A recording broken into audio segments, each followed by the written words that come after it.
The day had started like any other. I was John Miller, a software engineer, specializing in simulation, the virtual blending into the almost real. My world was code, pixels, and the quiet whir of servers humming in a climate-controlled room somewhere. At home, in this perfectly manicured suburban street in Ohio, my life was concrete and predictable. Sarah, my wife, had kissed me goodbye before her morning run. Our daughter, Lily, was still asleep, dreaming whatever colorful, impossible things seven-year-olds dream. Me? I was just trying to get through another Tuesday without any new, urgent bugs appearing in the latest build. I remember driving home that afternoon, the late autumn sun a weak wash over the asphalt. I was tired, a persistent ache behind my eyes from staring at lines of C++ all day. Ahead of me, a brown delivery truck lumbered along. Nothing special, just a box on wheels.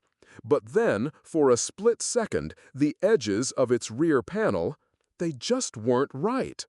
It was like a low-resolution image, those jagged lines, pixels showing where they shouldn't. A texture glitch, almost. I blinked, hard, and it was gone. The truck was solid, normal. Yeah, I mumbled to myself, a dry chuckle in my throat. Just tired, screen fatigue. I shook my head, already dismissing it, pushing the incident into the growing stack of small, unexamined oddities in my life. That evening, dinner was lamb chops and roasted potatoes, Sarah's specialty.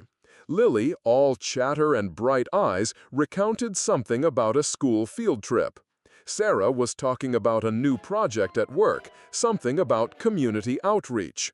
And then the teacher said, she began, her fork hovering. But the sentence, it repeated. Not a stutter, not a slip of the tongue. It was a precise, slow playback, like a corrupted audio file. And then the teacher said. The second instance was distorted, deeper, slower, a voice from a recording struggling to play. Lily kept eating, oblivious. Sarah paused, her brow furrowed for a fleeting moment, then just shook her head and continued, as if nothing had happened. My own fork froze mid-air. I put it down. My throat felt tight. I looked at Sarah, then at Lily, then back at Sarah. She was looking at me, a slight smile on her lips. "What is it, honey?" she asked. I swallowed. "Nothing, just the way you said that." She just shrugged, a little amused. I tried to dismiss it, again. Maybe just a brain hiccup, a moment of delayed processing on my part. We were all tired, weren't we?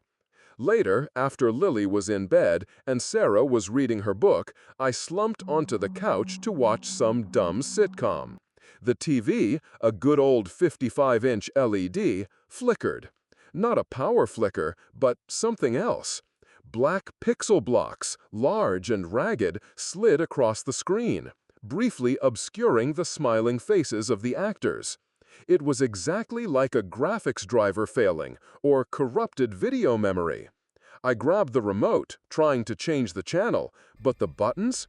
They just didn't respond for a beat. Dead.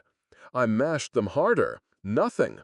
Then, with a soft thunk, they responded, and the channels zipped past. The pixel blocks on the screen still pulsed slightly, like a residual image, then faded. "Damn thing," I muttered. "Must be on its way out. Or maybe the cable box is just crap." Normal explanations. I clung to them.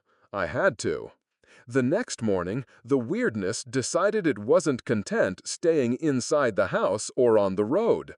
I was in my home office trying to fix a persistent rendering bug in a new VR environment. My desk faced a large window overlooking our street. It was a quiet street, exactly the kind of place you moved to when you wanted peace.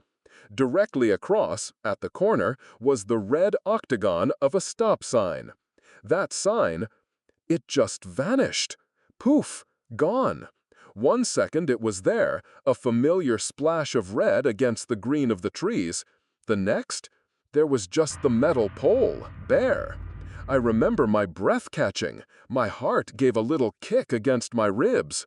No, no way, I thought.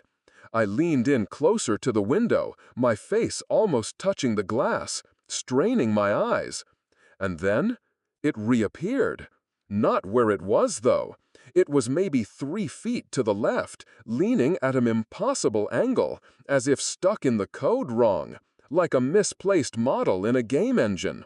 I stood up, walked right up to the window, my hands gripping the frame.